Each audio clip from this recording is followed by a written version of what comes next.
Assalamualaikum warahmatullahi wabarakatuh.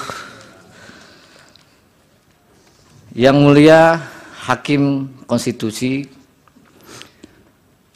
para pemohon, kuasa pemohon, dan semua yang hadir di sini. Nama saya Arif Patramijaya. Saya diminta untuk menjadi saksi dalam kapasitas saya selaku koordinator Tim Pembela Demokrasi Indonesia Jilid 2 atau disingkat TPDI Jilid 2. TPDI ini mendapat kuasa dari 3 orang aktivis yang konsisten punya mimpi negara demokrasi yang berkeadilan. Petrus Haryanto, mantan aktivis Sekjen PRD 96 yang dipenjara karena memperjuangkan demokrasi. Azwar Furgutyama, juru bicara Forum Kota. Dan yang ketiga, Fenry Tendri. Oleh karenanya, pada waktu itu TPDI dan saya sendiri bersedia untuk memberikan bantuan hukum secara pro bono untuk mengadukan pelanggaran kode etik yang dilakukan oleh KPU. Yang perlu kami jelaskan pada pokoknya adalah bahwa dalam persidangan DKPP itu merupakan persidangan yang terlama sepanjang DKPP terbentuk.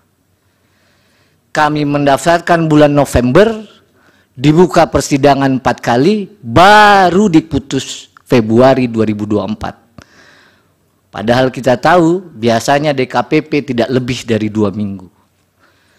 Yang mulia, bahwa dalam pengaduan itu DKPP telah memutus perkara pada tanggal 5 Februari 2024. Sebelum saya sampaikan fakta persidangan dan putusannya, izinkan kami menyampaikan satu kutipan dalam kesimpulan TPDI Jilid 2. Without ethic, man has no future. This is to say, mankind without them cannot be itself. Ethics determine choices and action and suggest difficult priorities. Tanpa etika manusia tidak mempunyai masa depan. Artinya tanpa etika manusia tidak bisa menjadi dirinya sendiri. Etika menentukan pilihan dan tindakan serta menyarankan prioritas yang sulit. Oleh karenanya pada pengaduan ini telah dibuktikan sejumlah fakta-fakta persidangan yang pada intinya DKPP memutus KPU telah melanggar pasal 11 huruf A dan huruf C, pasal 15 huruf C, dan pasal 19 huruf A Peraturan Dewan Kehormatan Penyelenggara Pemilu sehubungan dengan pendaftaran dan pencalonan Saudara Gibran Rakabuming Raka sebagai calon wakil presiden dalam pemilu tahun 2024. Betul forumnya pada waktu itu adalah memeriksa etika. Namun isi pasalnya, saya bacakan pasal 11, KPU tidak melakukan tindakan yang secara tegas diperintahkan oleh undang-undang. Itu inti pelanggaran di pasal 11. KPU tidak melakukan tindakan yang mentaati prosedur yang telah ditetapkan dalam peraturan perundang-undangan. Itu adalah isi pasal 11 huruf A dan huruf C. DKPP juga memutus KPU melanggar pasal 15 huruf C yang menyatakan bahwa semestinya KPU dalam melaksanakan tugas dan jabatannya harus didasarkan dalam Undang-Undang Dasar Negara Republik Indonesia, undang-undang dan peraturan yang khusus menyelenggarakan pemilu.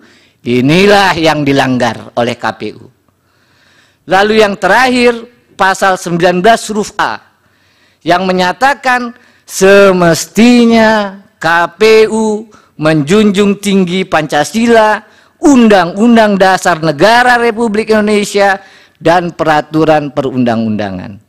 Oleh karenanya yang mulia, DKPP pada tanggal 3 November 2023 memutus mengabulkan pengaduan para pengadu untuk sebagian. Yang kedua, menjatuhkan sanksi peringatan keras terakhir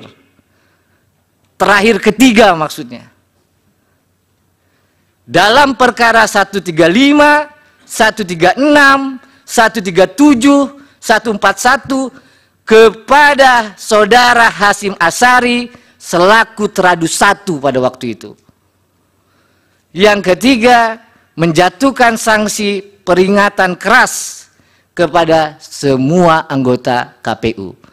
Terakhir yang mulia saya sampaikan, kalau saja KPU dalam persidangan itu ahli menyampaikan yang diajukan di bawah sumpah, kalau saja KPU tidak melanggar pasal-pasal yang disebut tadi, pasal 15 huruf C, pasal 19 huruf A, maka tentu saja saudara Gibran Rakabuming Raka tidak akan lolos dalam verifikasi dan ditetapkan sebagai calon wakil presiden dalam pemilu tahun 2004. Pak Petra, itu sudah pendapat yang terakhir itu. Yang terakhir mohon dikesampingkan, saya tutup dengan perkataan terima kasih atas kesempatan yang diberikan yang mulia. Mudah-mudahan apa yang kami sampaikan sebagai saksi dapat bermanfaat. Wassalamualaikum warahmatullahi wabarakatuh. Waalaikumsalam.